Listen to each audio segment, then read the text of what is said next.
जय हिंद दोस्तों, कैसे हैं आप सब। आई होप आप सब बढ़िया होंगे। इस वीडियो में हम बात करने वाले हैं MPDLED या BT प्रीवियस ईयर क्वेश्चन 2021 के बारे में। यह पेपर समाज शिक्षा और पाठ्यचर्या बोध पेपर संख्या 902N का है। इसमें आपको साथ ही मैं आपको आंसर भी प्रोवाइड कराने वाला हूं।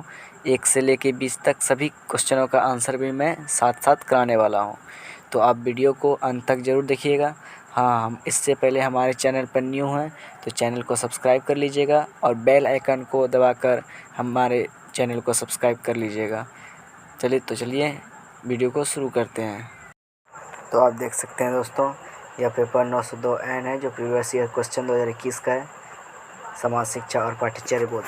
इसमें कुल 70 मार्क्स का रहता है, जिसमें से आपको कुल 20 प्रश्न रहेंगे। पहला क्वेश्चन है जो है वो प्रत्येक 1 मार्क्स का है, जो कि कुल आपको 5 मार्क्स दिए जाएंगे।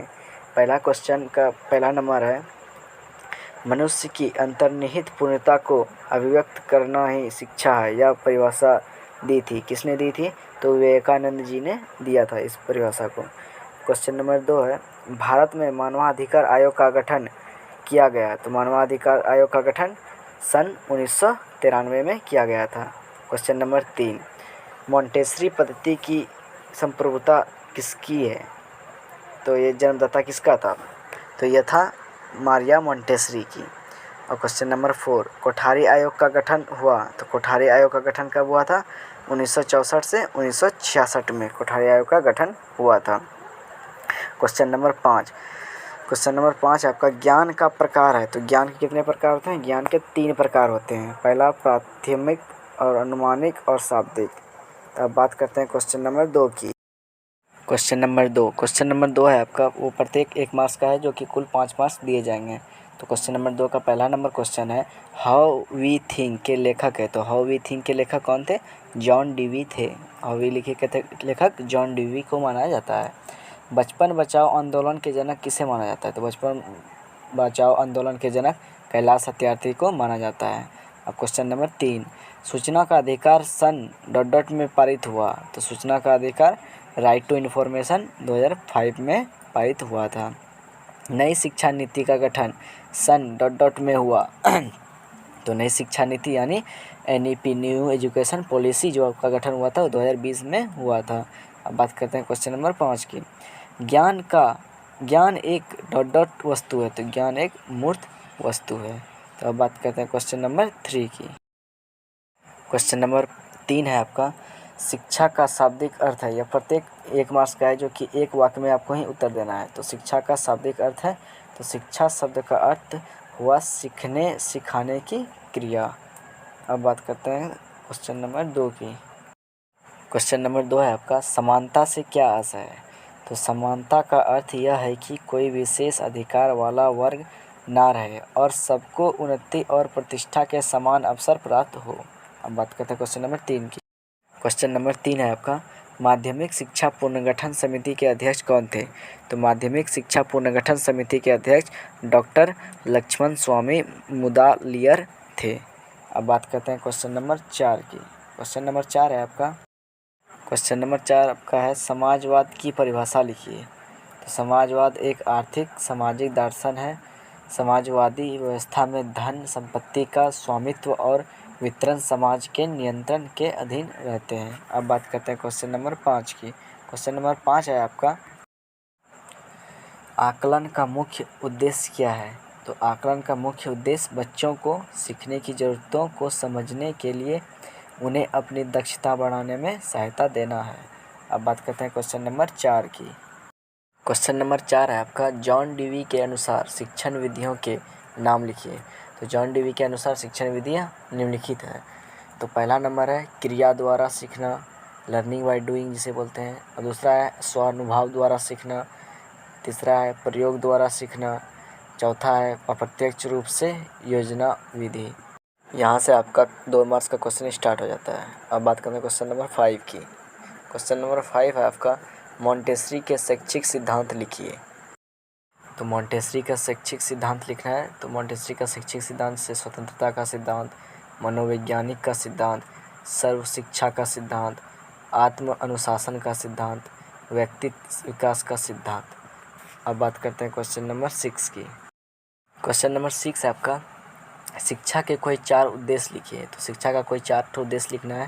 तो पहला लिखते हैं बालकों की रुचियों का विकास करना, दूसरा है अच्छी आदतों को विकसित करना, तीसरा है विचार शक्ति का विकास करना, चौथा है सामाजिक दृष्टिकोण को विकसित करना।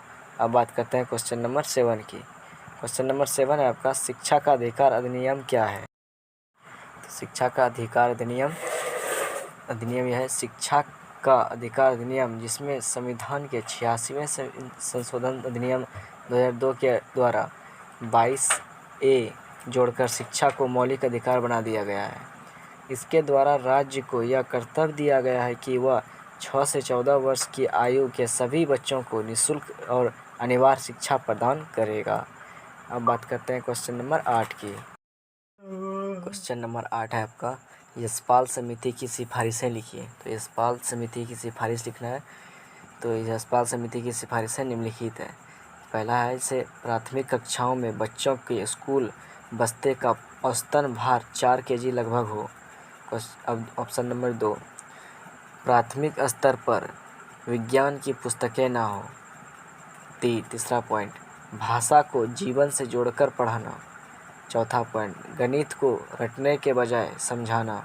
पांचवा पॉइंट, कक्षा 6 से 8 तक स्वतंत्रता बाल का इतिहास पढ़ाया जाए।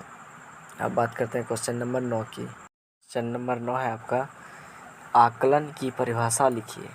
तो आकलन की परिभाषा लिखना है। तो आकलन वह प्रक्रिया है जिसके द्वारा हमें यह ज्ञात होता है कि कोई बच्चा अधिगम को किस स्तर पर तक सीखा है या किस स्तर तक अधिगम को ग्रहण करने में समर्थ रहा है।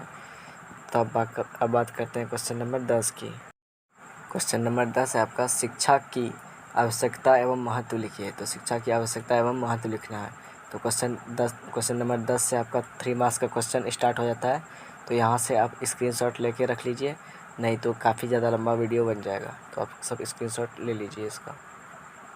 नंबर 10 है आपका, शिक्षा के लिए विद्यालय का महत्व लिखिए। तो शिक्षा का विद्यालय के लिए महत्व लिखना है, जो कि आप इसका स्क्रीनशॉट लेके रख सकते हैं और भी इसका आगे के वीडियो के लिए ज़रूर देखें ये वीडियो। और बात करते हैं क्वेश्चन नंबर 11 की, शिक्षा के आदर्शवादी मूल्यों का वर्णन कीजिए। तो शिक्षा के आदर्शवादी मूल्यों का वर्णन करना है आपको। आप स्क्रीनशॉट लेके इसका रख लीजिए ताकि आगे आपको आसानी होगी। अगर हाँ वीडियो अच्छा लग रहा हो तो लाइक एंड सब्सक्राइब जरूर कीजिएगा। और क्वेश्चन नंबर 11 का थवा है, शिक्षा के सामाजिक मूल्यों का वर्णन कीजिए। अगर वीडियो आपको पसंद आ रहा हो तो दोस्तों को भी शेयर कीजिए ताकि दोस्तों को भी अब आसानी पढ़ने में हो। अब बात करते हैं क्वेश्चन नंबर 12 की, सामान्य ज्ञान और विशिष्ट ज्ञान में अंतर लिखना है आपको। तो आप सामान्य ज्ञान और विशिष्ट ज्ञान में अंतर लिख सकते हैं। अभी तक आपका 3 मार्क्स का ही क्वेश्चन चल रहा है। अब बात करते हैं क्वेश्चन नंबर 12 की। 12 का थवा, ज्ञान की विशेषताएं लिखिए। तो ज्ञान की विशेषताएं आपको लिखना है। ज्ञान की विशेषताएं 3 मार्क्स का ही क्वेश्चन अभी चल रहा है। उसके बाद क्वेश्चन है आपका 13 नंबर है, राष्ट्रीय पाठ्यचर्या 2005 की संरचना के मुख्य लक्ष्य क्या है। तो इसका मुख्य लक्ष्य लिखना है आपको, स्क्रीनशॉट ले लीजिए इसका। उसके बाद हम बात करने वाले हैं 13 का अथवा का भी बात करेंगे। 13 का अथवा है, राष्ट्रीय पाठ्यचर्या 2005 की संरचना के महत्वपूर्ण बिंदु क्या क्या हैं। तो आपको महत्वपूर्ण बिंदु इसके बारे में लिखना है। अब बात करने वाले हैं क्वेश्चन नंबर 14 का। 14 है, महात्मा गांधी जी के शिक्षा दर्शन के सिद्धांतों का वर्णन कीजिए। तो महात्मा गांधी जी का शिक्षा दर्शन का सिद्धांत का वर्णन करना है आपको। तो इसके आप स्क्रीनशॉट भी ले सकते हैं। और सबकी वीडियो के लिए भी आप कमेंट में बता सकते हैं कि कौन कौन सा आपको चाहिए वीडियो में। अब बात करते हैं क्वेश्चन नंबर 14 का था, रूसो के शिक्षा संबंधी विचारों का वर्णन कीजिए। तो रूसो के शिक्षा संबंधी विचारों का वर्णन करना है आपको। अब बात करते हैं आपका, तो शिक्षा संबंधी रूसो का आपको यहाँ तक भी मिल जाएगा, ये पूरा लिखना है आपको। और अब बात करते हैं क्वेश्चन नंबर 14 का 15 नंबर क्वेश्चन बात करते हैं, शिक्षा के उद्देश्य का वर्णन कीजिए। तो आपको शिक्षा का उद्देश्य का वर्णन करना है। बहुत सारा ऑप्शन इसमें दिया हुआ है, आप जो जो अच्छा लगे आप लिख सकते हैं। अब बात करते हैं क्वेश्चन नंबर 15 का अथवा सामाजिक गतिशीलता के प्रकारों का वर्णन कीजिए। तो सामाजिक गतिशीलता का प्रकारों का वर्णन करना है आपको। स्क्रीनशॉट ले सकते हैं आप इसका, आपको ताकि आगे की पढ़ाई में आसान हो गए। और अब देखते हैं क्वेश्चन नंबर 16, राष्ट्रीय शिक्षा की विशेषताएं लिखिए। तो राष्ट्रीय शिक्षा की विशेषताएं आपको लिखना है। स्क्रीनशॉट जल्दी से ले लीजिए आपका इसका। सभी का आंसर मैं आपको प्रोवाइड कराने वाला हूं। और भी मैं बहुत सारे वीडियो बनाया हूं, जैसे 901, 907 पर्यावरण अध्ययन, सभी चीज़ों का मैं वीडियो बनाता हूं। तो आप सब्सक्राइब कर लें ताकि आपको सभी चीज़ों के बारे में जानकारी प्राप्त हो सके। क्वेश्चन नंबर 16 का अथवा है प्रजातंत्र के गुण लिखिए। प्रजातंत्र के गुण आपको लिखना है। तो कम से कम आपको 5 गुण तो लिखना ही पड़ेगा, कम से कम 4 तो ज़रूर। अब बात करने वाले हैं हम क्वेश्चन नंबर 17 की। क्वेश्चन नंबर 17 से आपका 4 मार्क्स का क्वेश्चन स्टार्ट हो जाता है। कौशलात्मक ज्ञान से क्या आशा है, इसकी विशेषताएं लिखिए। तो कौशलात्मक ज्ञान के बारे में इसको विशेषताएं भी लिखना है इसका आपका। आप स्क्रीनशॉट लेके रख सकते हैं, इसका विशेषताएं हैं ये। अब बात करते हैं क्वेश्चन नंबर 17 का अथवा तथ्यात्मक ज्ञान से क्या आशा है, इसकी विशेषताएं लिखिए। तथा तथ्यात्मक ज्ञान इसका लिखना है, इसका विशेषताएं भी आपको लिखना है इसमें। तो विशेषताएं लिख लीजिए आप, इसका स्क्रीनशॉट ले लीजिए। अब बात करते हैं क्वेश्चन नंबर 18 की। क्वेश्चन नंबर 18 है आपका शिक्षा के क्षेत्र में गिजुभाई बधेका के योगदान का वर्णन कीजिए। तो गिजुभाई बधेका का शिक्षा के क्षेत्र में क्या क्या योगदान था उसका वर्णन करना है आपको।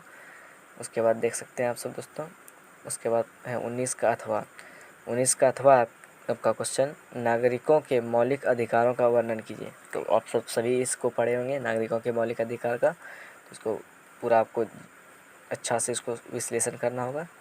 तो अब इसका मौलिक स्वतंत्रता का अधिकार, जैसे बहुत सारे होते हैं, 6 मौलिक अधिकार हमारे होते हैं, तो सभी को वर्णन करना है इसमें। अब बात करते हैं क्वेश्चन नंबर 19 की। शिक्षा में गुणवत्ता के संकेतकों का वर्णन कीजिए। तो शिक्षा में गुणवत्ता का संकेतकों का वर्णन कीजिए। तो आप इसका वर्णन कर सकते हैं। स्क्रीनशॉट ले लीजिए इसका। मैं आपको टाइम इसलिए दे रहा हूँ कि ताकि आप स्क्रीनशॉट लेके अच्छे से पढ़ सकें। अब बात करते हैं क्वेश्चन नंबर 20 की। 20 का अथवा वंचित बालकों की समस्याओं का वर्णन कीजिए। तो वंचित बालकों की समस्याओं का आपको वर्णन करना है। स्क्रीनशॉट ले सकते हैं आप इसका। अगर वीडियो अच्छा लगा हो तो like and share and subscribe ज़रूर कीजिएगा, ताकि आपको दोस्तों को भी मदद हो सके। और आप सब लाइक शेयर कमेंट ज़रूर कीजिएगा। अगर कोई दिक्कत हो तो आप हमें कमेंट बॉक्स में लिख सकते हैं, ताकि मैं आपके लिए और भी वीडियो बना सकता हूँ। तो चलिए दोस्तों, आज की वीडियो में बस इतना ही। आगे की वीडियो के लिए बने रहिए। Information by Ritesh.